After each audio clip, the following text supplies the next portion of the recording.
10টা অ্যাক্টিভিটিস, 10টা গুণাবলী যদি আমাদের মধ্যে আমরা ইনস্টল এবং ডেভেলপ করতে পারি, তাহলে আমরা প্রত্যেকেই আল্লাহর নৈকট্যশীল এবং আল্লাহর প্রিয় বান্দা হয়ে যেতে পারবো ইনশাআল্লাহ। কয়টা কাজ? জোরে সুরে একটু পুরুষ মানুষের মতো জবাব দেন, কয়টা? যারা পারেন নোট ডাউন করেন, একেবারে নোট করবেন, আর যাদের মেমোরাইজিং ক্যাপাসিটি ভালো, মুখস্থ করবেন। নাম্বার 1, 1 নাম্বার, পৃথিবীতে বহু মানুষ বাস করছে, সবাই আল্লাহর প্রিয় নয়। 1 নাম্বার কোয়ালিটি হলো ইমানদার যারা, ইমান এনেছে যারা, আল্লাহর প্রিয় এবং আল্লাহর নৈকট্যশীল বান্দা হলো তারা।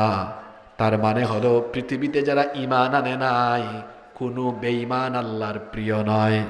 বরং যারা ইমান এনেছে এবং ইমানের পথে অটল অবিচল আছে, তারাই হলো আল্লাহর প্রিয়, তারাই হলো আল্লাহর নৈকট্যশীল বান্দা। এজন্য রব্বুল আলামিন কোরআনুল কারীমের 34 নম্বর সূরা সূরাতুস সাবা-এর 37 নম্বর আয়াতে বললেন, ওয়ামা আমওয়ালুকুম ওয়ালা আওলাদুকুম বিল্লাতী তুকাররিবুকুম ইনদানা যুলফা ইল্লা মান আমানা ওয়া আমিলা সালিহা فأولئك لهم جزاء الضعف بما عملوا وهم في الغرفات آمنون। আল্লাহ তাআলা বলছেন, তোমাদের ধন সম্পদ আর সন্তান সন্ততি এগুলো এমন কোনো বস্তু নয় যার মাধ্যমে তোমরা আল্লাহর নৈকট্যশীল বান্দায় পরিগণিত হবে, বরং তোমাদের মধ্যে ঈমান এনে সৎ কাজ করছে যারা, আল্লাহর নৈকট্যশীল বান্দা হলো তারা। আর ঈমানের পথে অটল অবিচল যারা, আল্লাহর তরফ থেকে পুরস্কৃত হবে তারা। আর কেমন পুরস্কার? আল্লাহ বলছেন সেই পুরস্কারটা হলো ওয়াহুম ফিল গুরুফাতি আমিনুন, তারা আল্লাহর জান্নাতের নিরাপদ সুউচ্চ আবাসনের ভেতরে তারা অবস্থান করবে। ঈমানদার যারা, আল্লাহর নৈকট্যশীল বান্দা হবে তারা। আর আল্লাহর নৈকট্যশীল বান্দা যারা, আল্লাহর জান্নাতের মেহমান হলো তারা। আপনারা বলবেন, হুজুর তাহলে 1 নম্বর পয়েন্ট তো কমন পড়ছে, আমরা তো সব ঈমানদার, তাহলে তো 1 নম্বর পয়েন্টের সাথে আমরা মিলে গিয়েছি, আমরা ঈমানদার সব। কিভাবে ঈমানদার?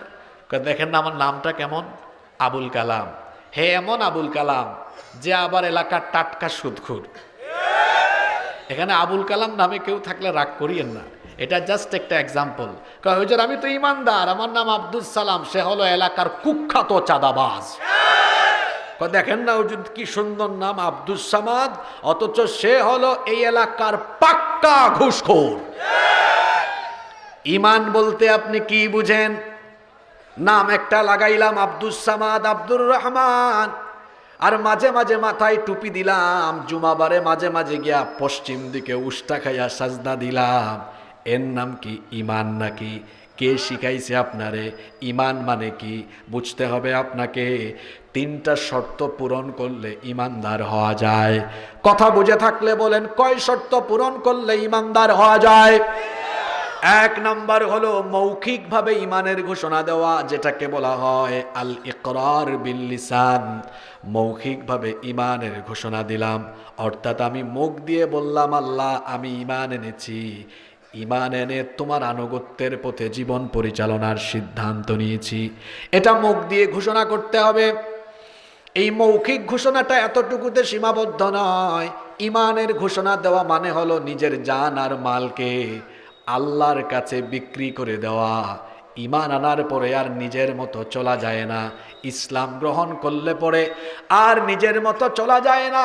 তখন যার সিদ্ধান্ত মোতাবেক জীবন চালাতে হয়, জুড়ে বলেন তিনি কে? এজন্য জাতির পিতা ইব্রাহিম আলাইহিস সালামকে আল্লাহ বললেন, ইয ক্বালা লাহু রাব্বুহু আসলিম। স্মরণ করো যখন ইব্রাহিমকে তার রব বললেন আসলিম, তুমি আত্মসমর্পণ করো, তিনি তখন বললেন قال أسلمت لرب العالمين। তিনি তখন বললেন, আমি জগৎ সমূহের প্রতিপালক আল্লাহর কাছে সারেন্ডার করলাম, আত্মসমর্পণ করলাম। আর কেউ ইসলামের ভেতরে দাখিল হয়ে গেলে সে তার জান আর মালকে আল্লাহর কাছে বিক্রি করে দেওয়া লাগবে, নিজের মতো আর চলা যাবে না। আল্লাহ তাআলার কাছে যারা জান আর মাল বিক্রি করবে তাদের নাম হলো মুমিন। কথাটা গুরুত্বপূর্ণ, এই জন্য আমি 3 বার বলতেছি। যারা তাদের জান আর মালকে আল্লাহর কাছে বিক্রি করবে তাদের পরিচয় তারা মুমিন। যারা তাদের জান এবং মালকে আল্লাহর কাছে বিক্রি করবে তাদের নাম হলো মুমিন। জান মাল বিক্রি করে যারা মুমিন হবে, আল্লাহ তাআলা সেই জান আর মালের বিনিময়ে সেই সকল মুমিনদেরকে কি পুরস্কার দিবেন শোনেন। সূরা তাওবার 111 নম্বর আয়াতে আল্লাহ বললেন, ইন্নাল্লাহা আশতারা মিনাল মুমিনিনা আনফুসাহুম ওয়া আমওয়ালাহুম বিআন্না লাহুমুল জান্নাহ। নিশ্চয়ই আল্লাহ সেই সকল মুমিনদের জান এবং মালকে খরিদ করে নিয়েছেন, কিনে নিয়েছেন। যারা তাদের জান এবং মালকে আল্লাহর কাছে বিক্রি করবে, আল্লাহ বলছেন তার বিনিময়ে আমি তাদেরকে আমার জান্নাত আমি তাদেরকে দান করে দিব। সুবহানাল্লাহ তো পড়লেন, কিন্তু বুঝে শুনে পড়ছেন কিনা জানি না। এই যে আমার হাতে থাকা মোবাইল, মনে করেন এটা আমি ওনার কাছে বিক্রি করলাম। এখন আমি এটা বিক্রি করার পরে এই মোবাইল কি আমার ইচ্ছা মতো ইউজ হবে না ওনার ইচ্ছা মতো ইউজ হবে? ওনার ইচ্ছা মতো। তাহলে বিক্রি করে দিলে যিনি এটা ক্রয় করে এটার মালিক হয়ে যান তিনি। আপনার জান এবং মাল বিক্রি করে আপনাকে ইমানদার হতে হবে। তো বলা হচ্ছে ইমান বা মুমিন হতে হলে, ইমানদার বা মুমিন হতে হলে জানমালকে আল্লাহর কাছে বিক্রি করে দিতে হবে। তো আপনি জান আর মাল আল্লাহর কাছে বিক্রি করলে আপনি কি আর আপনার ইচ্ছায় চলতে পারবেন নাকি? বিক্রি করা মানে কি? আমি যদি এখন ঘোষণা দিই আমি মুমিন, তাহলে আমার জবান দিয়ে আল্লাহর আনুগত্যের বিপরীত, আল্লাহর সাথে নাফরমানি হয় এমন একটা কথাও আর আমার জবান দিয়ে বের করা যাবে না। আমি যদি বলি আমি মুমিন, তাহলে আমার মালকে আমি আর অন্যায় পথে, খারাপ পথে, কোনো ধরনের আজে পাজে পথে ব্যয় করতে পারবো না। বরং আমি আমার জান মাল এবং আমার জীবনটাকে আল্লাহর আনুগত্য মোতাবেক পরিচালনা করব। এবার নিজের বিবেককে প্রশ্ন করে দেখেন তো, আপনি আপনার জীবনটাকে আল্লাহর বিধান মতো, আদেশ মতো, হুকুম মতো চালান কিনা? আজান হয় আপনি ঘুমিয়ে থাকেন, আপনি নামাজে যান না, তাহলে বলেন তো আপনার জীবন চলে আল্লাহর ইচ্ছায় নাকি আপনার নফসের ইচ্ছায়? আপনার নফসের ইচ্ছায় আপনার জীবন চলে, কারণ আপনার মন চায় আপনি ঘুমাইতে, আর আল্লাহ চান আপনি নামাজে যেতে। দেখেন তো আপনি মুমিন হলেন কেমনে? আপনার ব্যবসা বাণিজ্য লেনদেন ঠিক নাই, সেখানে ব্যবসা করলে আপনি ওজনে কম দেন। আপনার মন চায় হারাম পথে বেশি টাকা কামাতে, আর আল্লাহ চান আপনি যেন হালাল পথে উপার্জন করেন। এখানেও আপনি 2 নম্বরের আশ্রয় নিয়ে নিলেন। আপনি আল্লাহর আনুগত্য মোতাবেক জীবন পরিচালনা করে মুমিন হতে হলে আপনার অর্থনৈতিক লেনদেন, আপনার পরিবার, আপনার সমাজ, অর্থনীতি, রাজনীতি, সমাজনীতি, রাষ্ট্রনীতি সবকিছু আল্লাহ তাআলার বিধান মোতাবেক হওয়া লাগবে। যদি কোনো একটা সাইড, কোনো একটা ক্ষেত্র আল্লাহর বিধানের বিপরীত হয়ে যায়, আল্লাহর কসম ওই ব্যক্তি আর মুমিন থাকতে পারবে না। ঈমানের প্রথম শর্তই হলো ঘোষণা দেওয়া, 2 নম্বর হলো আমালুম বিল আরকান, ইসলামের সকল রুকনগুলো আমল করা, আর আরেকটা হলো 2 নম্বর তো হলো তাসদিক বিল জিনান, অন্তর দিয়ে বিশ্বাস করা। 3 নম্বর হলো আমালুম বিল আরকান, রুকন সমূহ আমলের মাধ্যমে বাস্তবায়ন করা। এখন দেখা যায় ইমানের দাবি অনুযায়ী আমাদের জীবনটা পরিচালনা হয় না। যার জীবন ইমানের দাবি মোতাবেক পরিচালিত হয় না, সে কখনো মুমিন হতে পারে না। ইমানের দাবি মোতাবেক আপনার জীবন পরিচালিত হলে পরে আপনার নাম হবে মুমিন। এখন প্রশ্ন হলো ইমানের দাবি মোতাবেক আমি চলবো কেমনে? ইমানের দাবি মোতাবেক চলার জন্য আল্লাহ একটা গাইড বুক দিয়েছেন, গাইডলাইন দিয়েছেন। সেই কিতাবের নাম কি? কোরআনের মতোই জীবন হয়ে যেতে হবে। আমাদের মা আম্মা জান আয়েশা রাদিয়াল্লাহু আনহাকে নবী, আমাদের মা আম্মা জান আয়েশা রাদিয়াল্লাহু আনহাকে এসে সাহাবীরা জিজ্ঞেস করেছিলেন আমাদের নবীর চরিত্র কেমন? তিনি বললেন, তোমরা কি কোরআন পড়ো না? কানা খুলুকুহুল কোরআন, আমার নবীর চরিত্র কোরআনের মতো, এই কোরআনের প্রতিটি পাতা যেমন আমার নবীর চরিত্র হলো তেমন। তিনি ছিলেন প্র্যাকটিক্যাল কোরআন, এটা হচ্ছে প্রিন্টেড কোরআন, আর নবী হচ্ছেন প্র্যাকটিক্যাল কোরআন, জীবন্ত কোরআন। পাক্কা মোমেন হতে হলে কোরআনের সাথে আপনার জীবনের সকল ক্ষেত্র মিলা লাগবে। এখন মিলান দেখি কোরআনের সাথে আপনার মিল আছে কিনা। দেখা যায় কোরআনের সাথে আপনার ব্যক্তি জীবনের মিল নাই, লেনদেনের মিল নাই, কোরআন মতো আপনার জীবন চলে না, আপনার পরিবার চলে না, সমাজ চলে না, অর্থনীতি চলে না, রাজনীতি চলে না, কিছুই চলে না, সব কোরআনের বিপরীত। যেই ব্যক্তি জীবনটাকে কোরআনের বিপরীত চালায় সে কখনো মোমেন হতে পারে না। বরং পাক্কা মোমেনের পরিচয় আল্লাহ কোরআনে এভাবে দিচ্ছেন। কোরআনে কারীমের 49 নম্বর সূরা সূরাতুল হুজুরাতের 15 নম্বর আয়াতে আল্লাহ বলছেন, ইন্নামাল মুমিনুনাল্লাযীনা আমানু বিল্লাহি ওয়া রাসূলিহি সুম্মা লাম ইয়ারতাবু ওয়া জাহাদু বিআমওয়ালিহিম ওয়া আনফুসিহিম ফি সাবিলিল্লাহ উলাইকা হুমুস সাদিকুন। আল্লাহ তাআলা বলছেন, নিশ্চয়ই প্রকৃত মুমিন হলো তারা আল্লাহ এবং রাসূলের উপর ঈমান এনে লাম ইয়ারতাবু, আর কোনো সন্দেহ করে নাই যারা। কথাটা বড় গুরুত্বপূর্ণ। আল্লাহ আর রাসূলের উপর ঈমান এনে ঈমানের পথে কোনো সেক্টর পরিচালনায় সন্দেহ করে নাই যারা। কথাটা কি বললাম? কি করে নাই? আপনারা ঘুমাই গেছেন নাকি? ঈমান এনে ঈমানের পথে আল্লাহ রসুলের বিধান মোতাবেক চলতে সন্দেহ পোষণ করে না যারা, ঈমানের দাবিতে সত্যবাদী হলো। সন্দেহ মানে কি?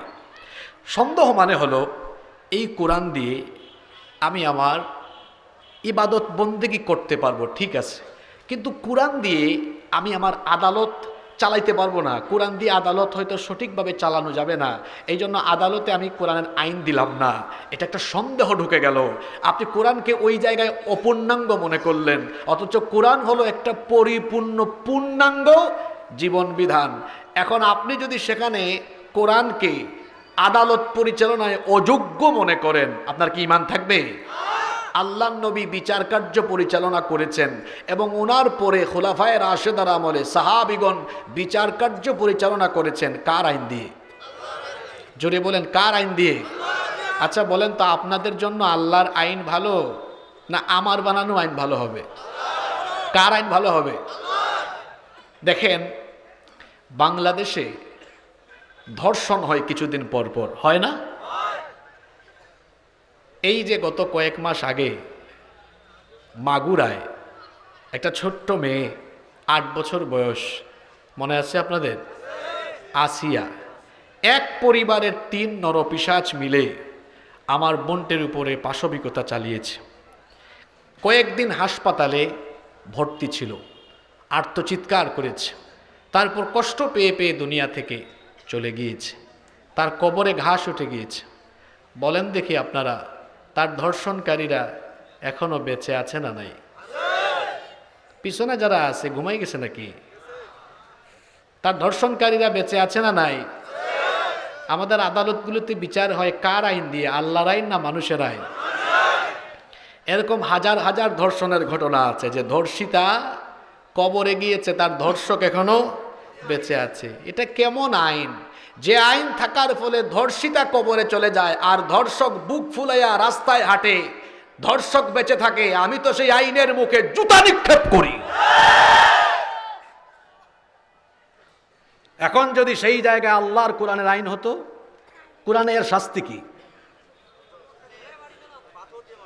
রজম করা, লাইভ মৃত্যুদণ্ড, লাইভ মৃত্যুদণ্ড।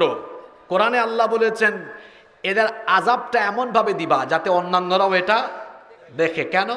দিনাজপুরে যদি এরকম অঘটন ঘটে, একদম দিনাজপুরের মানুষের চোখের সামনে এর মৃত্যুদণ্ড দেওয়া হোক, যাতে করে চরিত্রহীন লম্পট টাইপসের কেউ থাকলে এক বিচার দেখে সে যেন তারের মতো সোজা হয়ে যেতে পারে। দল মত নির্বিশেষে সব মানুষরা বলেন তো, আপনাদের কল্যাণের জন্য আল্লাহর আইন ভালো না মানুষের আইন ভালো? যে ব্যক্তি মুমিন হয়ে মনে করে বিচার ফয়সালায় কোরআনের আইন আমার জন্য ভালো নয়, তার পরিচয় আমি দিচ্ছি না। কোরআনে কারীমের ৫ নাম্বার সূরা সূরাতুল আল মাইদা এর তিনটা আয়াতে আল্লাহ তার পরিচয় নিজে তুলে ধরেছেন। আল্লাহ বলছেন, ওয়ামাল্লাম ইয়াহকুম বিমা আনজালাল্লাহু ফাউলাইকা হুমুল কাফিরুন। তাহলে মুমিনের পরিচয় যদি বলেন হুজুর এক কথাই বুঝায় দেন, কোরআন সুন্নাহ মতো জীবন চালায় যারা প্রকৃত মুমিন হলো। এখন এই কোরআন সুন্নাহয় জীবনের সব সেক্টর পরিচালনার জন্য ইনস্ট্রাকশন, দিক নির্দেশনা কি দেওয়া নাই? চুরির শাস্তি কি হবে, ডাকাতির শাস্তি কি হবে, তারপরে ফৌজদারি দেওয়ানি অন্যান্য বিধিবিধানের কোন শাস্তি কি হবে, কেমনে সমাজ চলবে, কি করে অর্থনৈতিক মুক্তি আসবে, এই সব কথাবার্তা কোরআনে নাই তো? জোরে বলেন না কেন নাই তো? আপনার দেশে তো গরিব কেন, মানুষ না খাইয়ে এখনো ঘুমায়? কারণ আপনারা কোরআন থেকে ফর্মুলা নিতে পারেননি। আল্লাহ কোরআনে ফর্মুলা দিয়েছেন, শোনেন, মনোযোগ আছে সবার। কোন সমাজে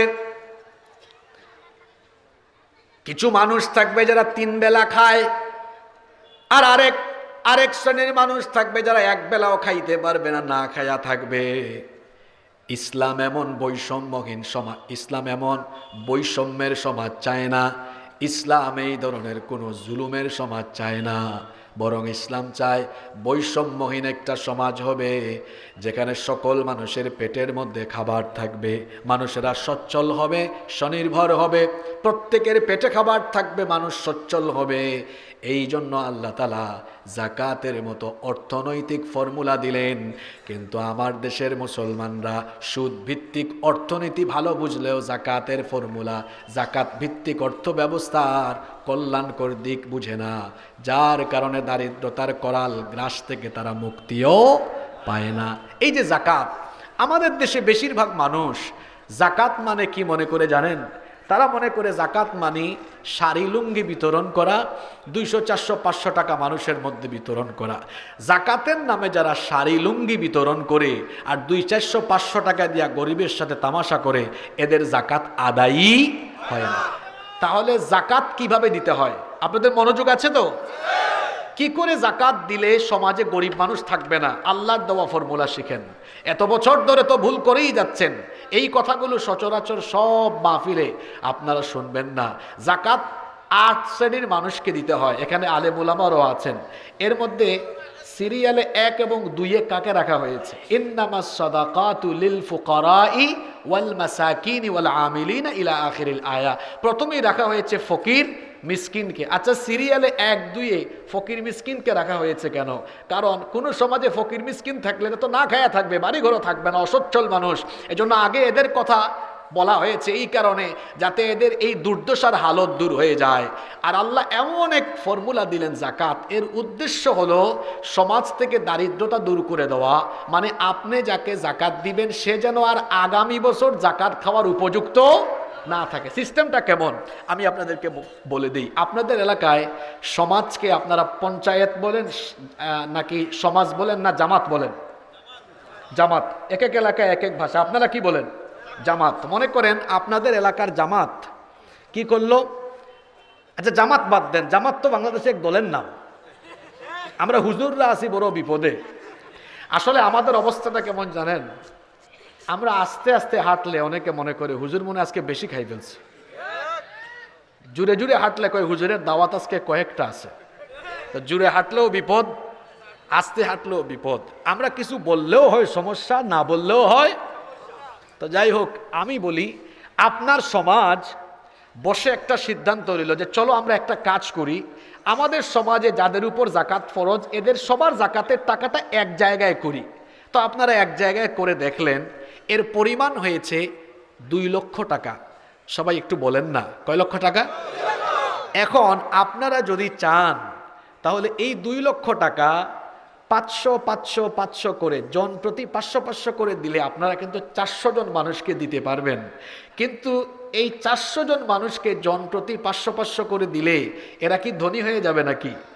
এক বেলা খাবে, আরেক বেলা আবার ওই অসহায়ত্ব থেকে যাবে। কিন্তু আপনারা যদি একটা কাজ করেন, একটা অসচ্ছল পরিবারের একজনকে বললেন তোমার তো পরিবার চলে না, ধরো তোমাকে একটা ভ্যান কিনে দিলাম। আরেকজন বিধবা নারীকে বললেন বোন ধরো তোমাকে একটা সেলাই মেশিন কিনে দিলাম। আরেকজনকে একটা মুরগির খামার করে দিলেন। আরেকজনকে একটা ছোটোখাটো ব্যবসা খুলে দিলেন। আপনারা বলেন তো এই 2 লক্ষ টাকা 400 জন মানুষকে দেওয়ার চাইতে 4 5 6 জন মানুষের কর্মসংস্থান সৃষ্টি করে দেওয়া ভালো কি ভালো না? যাদেরকে কর্মসংস্থান করে দিলাম এরা কি আগামী বছর আর জাকাত খাওয়ার লাইনে দাঁড়াবে? এরা ধনী হয়ে গেল, তাই না? মানে ধনী বলতে সচ্ছল হয়ে গেল আর কি, পরিবার চালানোর ব্যবস্থা হয়ে গেল। এটা তো আমি আপনার সমাজ দিয়ে উদাহরণ দিয়েছি। এখন মনে করেন আপনারা আল্লাহর দেওয়া এই কোরআনকে সবাই গ্রহণ করে নিয়েছেন যে হুজুর আমরা অর্থনৈতিক দুর্দশা থেকে মুক্তি পেতে চাই, এটাকে আমাদের সমাজে না আমরা দেশে এই ফর্মুলাটা কাজে লাগাতে চাই। এখন কি করলো, সারা দেশের মুসলমান যারা তাদের সম্পদের হিসাব সরকারের কাছে থাকলো, নিসাব পরিমাণ মাল যাদের উপর জাকাত ফরজ, বছর শেষে তাদের মোবাইলে একটা SMS আসলো যে মিস্টার অমুক সাহেব আপনার তো এবছর জাকাতের এত টাকা, আপনার এলাকার অমুক অফিসে বা অমুক জায়গায় টাকাটা জমা দেন। এইভাবে যদি 64টা ডিস্ট্রিক্ট থেকে যাদের উপর জাকাত ফরজ তাদের টাকাগুলো এক জায়গায় জমা হয় তাহলে তো অ্যামাউন্ট অনেক বড় হবে, তাই না? আমি বোঝানোর জন্য একটা ছোট অ্যামাউন্ট ধরি। মনে করেন এই বছর সারা দেশ থেকে জাকাতের টাকা উত্তোলিত হলো, এর পরিমাণ দাঁড়ালো 140,000 কোটি টাকা। এটা 1-2 বিভাগ দিয়ে সম্ভব হয় কারণ এটা রাষ্ট্রীয় ব্যাপার তো, কিন্তু বোঝানোর জন্য ছোট উদাহরণ দিলাম। 140,000 কোটি টাকা। আপনারা দেখেন এই ফর্মুলা কাজে লাগালে কেমনে গরিব তার গরিবী হালত কাটিয়ে উঠতে পারে। দেখা গেল মোট উত্তোলিত অর্থের পরিমাণ 140,000 কোটি টাকা। গভর্নমেন্ট এবার কি করলো, সারা দেশের 64টা ডিস্ট্রিক্ট থেকে বেকার যুবকদেরকে তালাশ করলো, করে 64 ডিস্ট্রিক্ট থেকে সর্বমোট 70 লক্ষ যুবকের তালিকা করলো। কথা বুঝতে বলেন তো কত লক্ষ তালিকা? এই 70 লক্ষ যুবককে ঢাকায় ধাপে ধাপে নিয়ে গিয়ে প্রত্যেকের হাতে হাতে আবার 2 লক্ষ টাকার চেক দিয়েছে। ধরো নাও 2 লাখ। ক্যালকুলেটরে হিসাব করলে দেখবেন 70 লক্ষ গুণ 2 লক্ষ সমান হয় 140,000 কোটি টাকা। এই টাকাটা দিয়ে বলতেছেন যুবক তুমি তো বেকার মানুষ, যাও এলাকায় গিয়ে একটা হাঁসের খামার করো, একটা মুরগির খামার করো, অথবা তুমি এই টাকা দিয়ে ছোটোখাটো কিছু একটা করো। তুমি এই টাকা নিয়ে পাকপাকুম করে বাইক চালাও না, এটা দিয়ে তুমি কোনো কাজ করো, প্রত্যেক উপজেলার অডিট অফিসার তা পর্যবেক্ষণ করবে। তাহলে এই পদ্ধতিতে আল্লাহর দেওয়া ফর্মুলার ভিত্তিতে 1 বছরে কত লক্ষ বেকার যুবকের কর্মসংস্থান করা গেল? যারা বলতেছেন না বাবারা ভাইয়ের, আপনারা বুঝতেছেন না আমার কথা? কত লক্ষ? আপনারা আমাকে বলেন তো এই ফর্মুলায় যদি চলতে থাকে তাহলে আপনাদের দেশে 10 বছর পরে আপনারা কি কোনো গরিব মানুষ খুঁজে পাবেন নাকি? ফর্মুলাটা আমার না আল্লাহর? জোরে বলেন কার? 54টা বছর ধরে বক্তৃতা শুনতে শুনতে আপনাদের কান ভূতা হয়ে গেছে। আমরা যদি সুযোগ পাই ক্ষুধা মুক্ত, দারিদ্রতা মুক্ত দেশ সমাজ জাতি গঠন করব। তারপর সুযোগ যখন পায় দেখা যায় 5 বছরে হেতার নিজের ক্ষুধাই মিটাইতে পারে না, সে মানুষের ক্ষুধা মিটাবে কখন? কোন ভুলে পড়ে আছি আমরা? যদি আমরা আমাদের সমাজ থেকে দারিদ্রতার কবর দিয়ে একটি সচ্ছল স্বনির্ভর সমৃদ্ধ জাতি গঠন করতে চাই, মানুষের তৈরি করা আইনের মুখে লাথি দিয়ে এটাকে বঙ্গবসা করে ফেলে আল্লাহর কোরআনের আইনকে সবাই গ্রহণ করে নিতে হবে।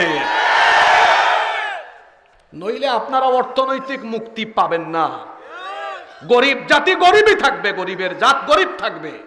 আর যদি বলেন না হুজুর আমরা মাথা উঁচু করে দাঁড়াতে চাই, তাহলে আল্লাহর দেওয়া অর্থনৈতিক ফর্মুলাকে গ্রহণ করেন, 10 বছরে একটা জাতি সমৃদ্ধ হয়ে যাবে। আমি কি চাপাবাজি করে গেছি না আপনাদের রীতিমতো বুঝাইতে পারছি? যারা ঠিক মতো শুনে নাই এরা ওই ফেসবুক ইউটিউব লাইভ বা পরে যেন শুনে নেয় ফর্মুলাটা কি দিয়ে গিয়েছে। মোমেন হতে হলে এই বিশ্বাস থাকতে হবে আমার অর্থনৈতিক মুক্তিও দিতে পারে আল্লাহর কিতাব কোরআন, ঠিক না ঠিক? ঠিক তেমনি ভাবে আমাদের জীবনের সব কিছুর সমাধান যে কিতাবে আছে, জোরে বলেন তো সেই কিতাবের নাম কি? সমাধান চাও যদি জীবনে মরণে, ফিরে যাও খুঁজে নাও চোখ রাখো কোরআনে। সমাধান চাও যদি জীবনে মরণে, ফিরে যাও খুঁজে নাও চোখ রাখো কোরআনে। তবেই পাবে সুখ শান্তির ঠিকানা, তবেই পাবে সুখ শান্তির ঠিকানা, যদি মেনে নাও তুমি মনে প্রাণে। সমাধান সমাধান চাও যদি জীবনে মরণে, ফিরে যাও খুঁজে নাও চোখ রাখো কোরআনে। If you want a solution in here and hereafter, go back, have a look on the Holy Quran. সব সমস্যার সমাধান দিতে পারে, এটাতে বিশ্বাস করে না এ মুমিন নয়। যেটা বিশ্বাস করে না এ কখনো মুমিন হতে। আল্লাহর নৈকট্যশীল বান্দা হতে হলে মুমিন হওয়া লাগবে। মুমিন হতে হলে কোরআনের বিধান 100 ভাগ মেনে নেওয়া লাগবে। 100 ভাগ কোরআনের বিধান মেনে জীবন চালাবে যারা, মুমিন হলো তারা। আর মুমিন যারা আল্লাহর প্রিয় এবং নৈকট্যশীল বান্দা হলো তারা। আল্লাহ আমাদেরকে খাঁটি মুমিন বানিয়ে দেন। আরো আসতে বলেন আমিন। কষ্ট হচ্ছে আপনাদের? 2 নাম্বার আল্লাহর নৈকট্যশীল বান্দা হওয়ার 2 নাম্বার কোয়ালিটি হলো, 2 নাম্বার যে অ্যাক্টিভিটিস আপনার মধ্যে থাকতে হবে, যেটার মাধ্যমে আল্লাহর নৈকট্যশীল বান্দা হওয়া যায়, সেটা হলো আল্লাহ তাআলাকে সাজদা দেওয়া। রব্বুল আলামিন এজন্য বললেন ওয়াসজুদ ওয়াকতারিব, সাজদা দাও আর সাজদা দেওয়ার মাধ্যমে আমার নিকটবর্তী হয়ে যাও, আমার নৈকট্যশীল বান্দা হয়ে যাও। তাহলে আল্লাহর কোরআন আমাদেরকে এই বার্তা দিল, সাজদার মাধ্যমে কার নিকটবর্তী হওয়া যায়? সবাই বলেন কার? আপনারা যেন প্রতিদিন আল্লাহকে সাজদা দিয়ে দিয়ে আল্লাহর প্রিয় বান্দা হতে পারেন, এই জন্য দৈনিক 5 ওয়াক্তের নামাজের শিডিউল দিয়েছেন কে? 5 ওয়াক্ত নামাজের ভেতরে প্রতি রাকাতে কয়টা করে সাজদা আছে? কয়টা? প্রতি রাকাতে সাজদা কয়টা? প্রতি রাকাতে রাকাতে 2টা সাজদা আছে। যেহেতু সাজদার মাধ্যমে আল্লাহর প্রিয়, আল্লাহর নৈকট্যশীল বান্দা হওয়া যায়, এজন্য আল্লাহ ডেইলি 5 ওয়াক্ত নামাজের শিডিউল দিলেন। এটি এমন এক ইবাদত, বান্দা যখন সাজদায় পড়ে যায়, আল্লাহর নবী বলেছেন আকরাবু মা ইয়াকুনুল আবদু মির রাব্বিহি ওয়া হুয়া সাজিদ, বান্দা যখন সাজদায় চলে যায় তখন সে আল্লাহর এত কাছাকাছি চলে যায়, তখন আল্লাহ আর বান্দার মাঝখানে কোনো পর্দা থাকে না, একেবারে আল্লাহর কাছাকাছি হয়ে যায়।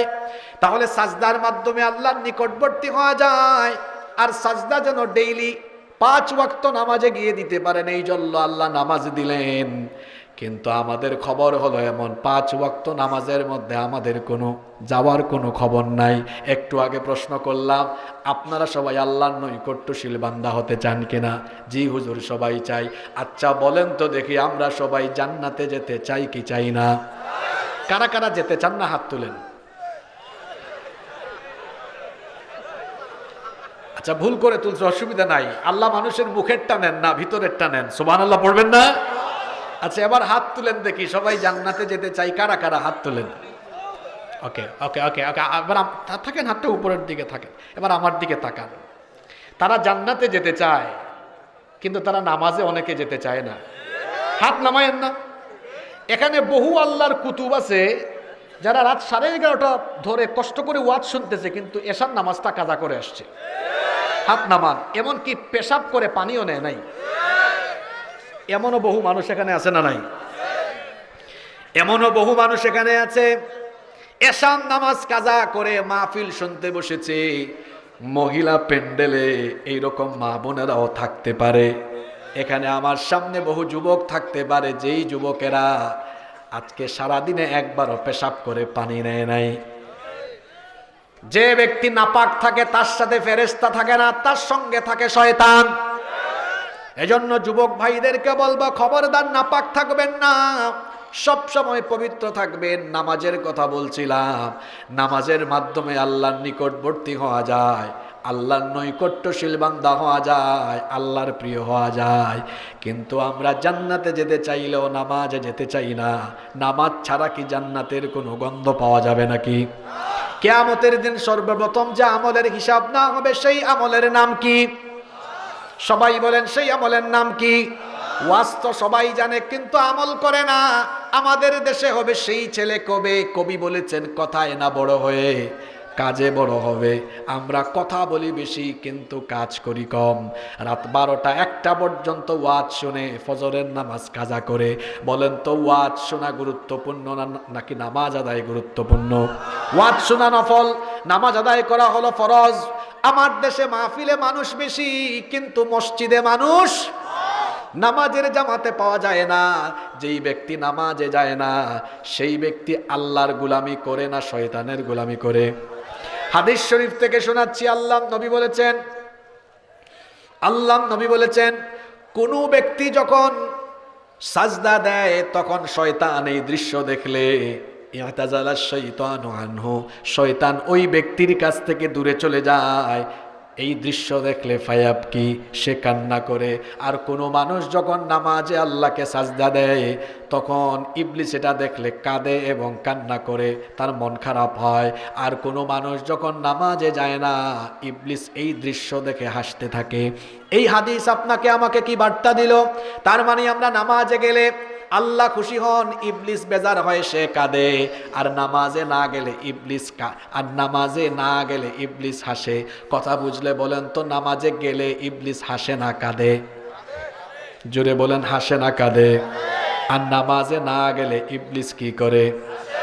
তো আপনারা কি দৈনিক 5 ওয়াক্ত নামাজ ছেড়ে দিয়ে আপনারা কি ইবলিসকে হাসাতে চান নাকি? যারা বলল না তাদের নিয়ত কি, মনে মনে তারা কি চায়? আপনারা কি 5 বার নামাজ ছেড়ে দিয়ে ইবলিসকে হাসাতে চান? নামাজে গেলে গোলামি হয় কার? আর না গেলে গোলামি হয় কার? যে ব্যক্তি নামাজ আদায় করে না তার পরিচয় হলো সে হলো শয়তানের খাস গোলাম। কারণ ও শয়তানের কথা শুনেছে। এই জন্য নামাজ ছাড়বেন না। নামাজ ছাড়া আল্লাহর প্রিয় বান্দা হওয়া যায় না। ওই যে মাহফিলের শুরুতে বলেছিলাম, ক্লাসের ভালো ছাত্র হয়ে শিক্ষকের প্রিয় হওয়ার জন্য যেমন ক্লাসে যাওয়া লাগে, পরীক্ষায় ভালো করা লাগে, আদবওয়ালা আখলাকওয়ালা হওয়া লাগে, ঠিক তেমনি আল্লাহর নৈকট্যশীল বান্দা হতে হলে নিজের মধ্যে এই রকম কিছু কোয়ালিটি ডেভেলপ করা লাগে, যেই কোয়ালিটির মাধ্যমে আল্লাহর নিকটবর্তী হয়ে যায়। এর মধ্যে 2 নাম্বার কোয়ালিটি হলো নামাজ ত্যাগ না করা, সব সময় নামাজ আদায় করা। সাজদাকারী বান্দাদেরকে আল্লাহ পছন্দ করেন এবং সাজদায় গেলে পরে বান্দা আল্লাহর এত নিকটবর্তী হয়ে যায়। হাদিসে এসেছে যে আল্লাহ আর বান্দার মাঝখানে তখন কোনো পর্দা থাকে না। এই জন্য নবীজি বলেছেন ফাআকথিরু ফীহি দুআ, সাজদার মধ্যে তোমরা বেশি বেশি দোয়া করো। কিন্তু আমার দেশের মুসলমানদের খাসলত হলো রুকু আর সাজদার মধ্যে তারা বেশি বেশি তাড়াহুড়া করে, আছে না নাই? অনেক মানুষ আছে নামাজে দাঁড়ালে তাদের দেখা যায় আরে বাপরে বাপ এত ব্যতিব্যস্ত হয়, কেমনে দেখেন রুকু সাজদা দেয়, আল্লাহু আকবার, সুবহানাল্লাহ সুবহানাল্লাহ সুবহানাল্লাহ, এরকম আছে না নাই? কিছু কিছু মানুষের রুকু সাজদা দেখলে মনে হয় এত দ্রুত রুকু সাজদা দেয়, দেখলে মনে হয় ফিজিক্যাল এক্সারসাইজ করছে।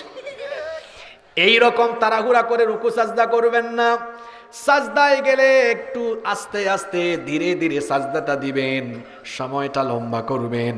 নবীজি বলেছেন সাজদার মধ্যে দোয়া কবুল হয়ে যায়। এই জন্য আল্লাহ নবী বলেছেন সাজদার মধ্যে বেশি বেশি দোয়া করো। মা বোনরা যারা আছেন মনোযোগ দিয়ে শোনেন, আপনারাও শোনেন। আমরা সাজদার মধ্যে তাসবিহ পড়ি সুবহান রাব্বিয়াল আ'লা, এতটুকুই পড়ি, আর কিছুই পড়ি না।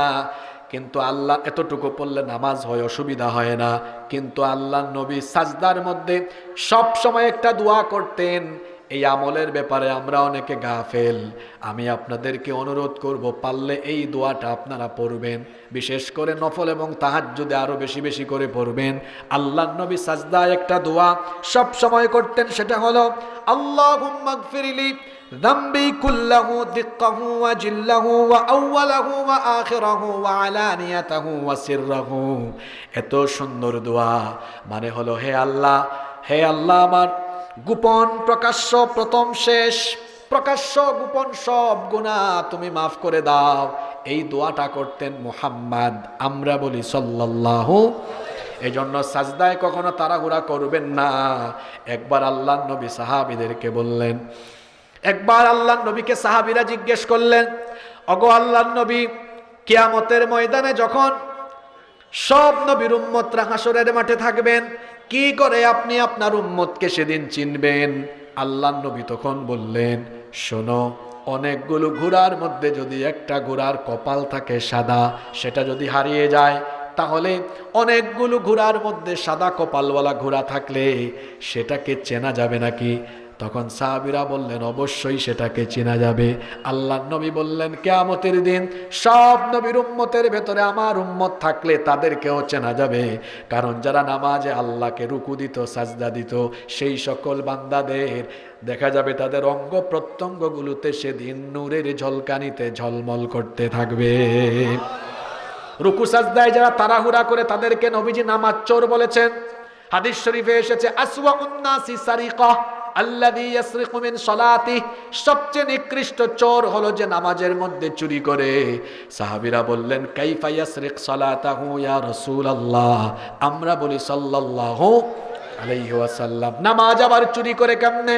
আল্লাহর নবী বললেন, লা ইউতিম্মু রুকুআহা ওয়ালা সুজুদাহা ওয়ালা খুশুআহা, যারা নামাজে রুকু সাজদা ঠিক মতো দেয় না, যাদের নামাজে খুশু থাকে না, এদেরকে নামাজ চোর বলেছেন মুহাম্মদ, আমরা বলি সাল্লাল্লাহু।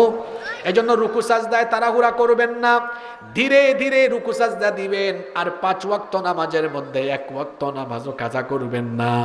কারণ নামাজ ছাড়া আল্লাহর প্রিয় বান্দা যেমন হওয়া যায় না, নামাজ ছাড়া জান্নাতের গন্ধও পাওয়া যায় না। নামাজ হলো এমন এক ইবাদত, আল্লাহর নবী বলেছেন, লা দীনা লিমান লা সালাতা লাহু, যার মধ্যে নামাজ নাই তার মধ্যে দ্বীন নাই। নামাজের ব্যাপারে এক কথা এক বাক্যে বলছি, যার মধ্যে নামাজ নাই তার মধ্যে ঈমান নাই। সোজা কথা, সাফ কথা, যার মধ্যে নামাজ নাই তার মধ্যে ঈমান নাই। আরো একটা কথা বলে দেই, সেটা হলো নামাজকে বলা হয় রাসুল ইবাদাহ, ইবাদতের মগজ, ইবাদতের মাথা। মাথা ছাড়া যেমন কোনো মানুষের পরিচয় পাওয়া যায় না, ঠিক তেমনি ভাবে নামাজ ছাড়াও কোনো মুমিনের পরিচয় পাওয়া যায়। আচ্ছা, আপনাদের রাস্তায় যদি আল্লাহ না করুক, বোঝানোর জন্য বলতেছি আর কি, একটা অ্যাক্সিডেন্ট হয়, সেখানে যদি 4-5 জন মানুষের মাথা কাটা থাকে, তাহলে কি মাথা ছাড়া দেহ দিয়ে কোনো মানুষের পূর্ণাঙ্গ পরিচয় পাওয়া যাবে নাকি? মানে সাথে সাথে পাওয়া যাবে পরিচয়? পাওয়া যাবে না। মাথা ছাড়া যেমন কোনো ব্যক্তির পরিচয় সাথে সাথে পাওয়া যায় না, ঠিক তেমনি নামাজ ছাড়াও কোনো মুসলমানের আসল পরিচয় পাওয়া যায় না। ঠিক তো বললেন, পা ধরে বলে যাচ্ছি, প্লিজ নামাজ ছাড়বেন না। নামাজ, নামাজ এটি হলো এমন এক আমল, এর মাধ্যমে বান্দা আল্লাহর নৈকট্যশীল প্রিয় বান্দায় পরিণত হয়ে যায়। সুবহানাল্লাহ। এজন্য আমরা 5 ওয়াক্ত নামাজি হব তো? জোরে বলি ইনশাআল্লাহ। 3 নাম্বার, আল্লাহর নৈকট্যশীল বান্দাদের 3 নাম্বার গুণাবলী হলো, এরা হলো আল্লাহর জিকিরকারী। এরা সব সময় জিকির করে কার? এখন জিকির মানে আপনি কি বুঝেন? আমাদের দেশে ওই যে ব্রাহ্মণবাড়িয়া, কুমিল্লা, ওইসব অঞ্চলে অনেক ব্যাককলরা জিকির বানাইছে, হুক্কুর হুক্কুর, এগুলোকে তারা জিকির বানাইছে। আপনারা ফেসবুকে এগুলো দেখেন না? হুক্কুর হুক্কুর। একজনকে দেখলাম ফেসবুকে ওই দিন জিকির করতেছে, আমি বললাম, এর কি কুষ্ঠকাঠিন্য হইল নাকি? জিকির মানে কি? জিকির হলো 3 প্রকার। একটা হলো কওলি, আরেকটা হলো ফিআলি, আরেকটা হলো আমালি। এই কয় প্রকার জিকির? কওলি মানে হচ্ছে মুখে মুখে আল্লাহর জিকির করা। আচ্ছা, আপনারা ভাত খাওয়ার সময় শুরুতে কি বলেন? সবাই বলেন। কার নাম নিলেন? জিকির মানে স্মরণ করা। তাহলে খাওয়ার টাইমে আল্লাহর নেয়ামত, রিজিক ভোগ করছেন, স্মরণ করলেন কারে? এইটাও একটা জিকির। ঘর থেকে বের হলে কি বলেন? বিসমিল্লাহি তাওয়াক্কালতু আলাল্লাহ। কার নাম স্মরণ করলেন? কোনো ভালো কাজে বিসমিল্লাহ বলছেন। এই যে টয়লেটে ঢোকার আগে দোয়া করলেন, বের হওয়ার সময় দোয়া পড়লেন, এই সব জায়গায় স্মরণ করলেন কাকে? এগুলো হচ্ছে কওলি জিকির। কওলি, কওলি মানে বলে বলে জিকির করা। হঠাৎ করে দেখে যে সুন্দর কিছু বলছে, মাশাআল্লাহ, এখানে প্রশংসা করেছে কার? সুবহানাল্লাহ বলেছে। আমার দেশে অনেকে সুন্দর কিছু দেখলে বলে ওয়াও, অ্যামেজিং। তো ওয়াও বলার কি দরকার? এটাকে সুন্দর করে বানিয়েছেন কে? আর সব সুন্দরের চাইতে মহা সুন্দর যিনি, তিনি কে? দুনিয়া সুন্দর, মানুষ সুন্দর, আসমান সুন্দর, জমিন সুন্দর, সুন্দরে সুন্দরে পাল্লা, জানি না কত সুন্দর তুমি আল্লাহ, জানি না কত সুন্দর তুমি আল্লাহ। সুবহানাল্লাহ।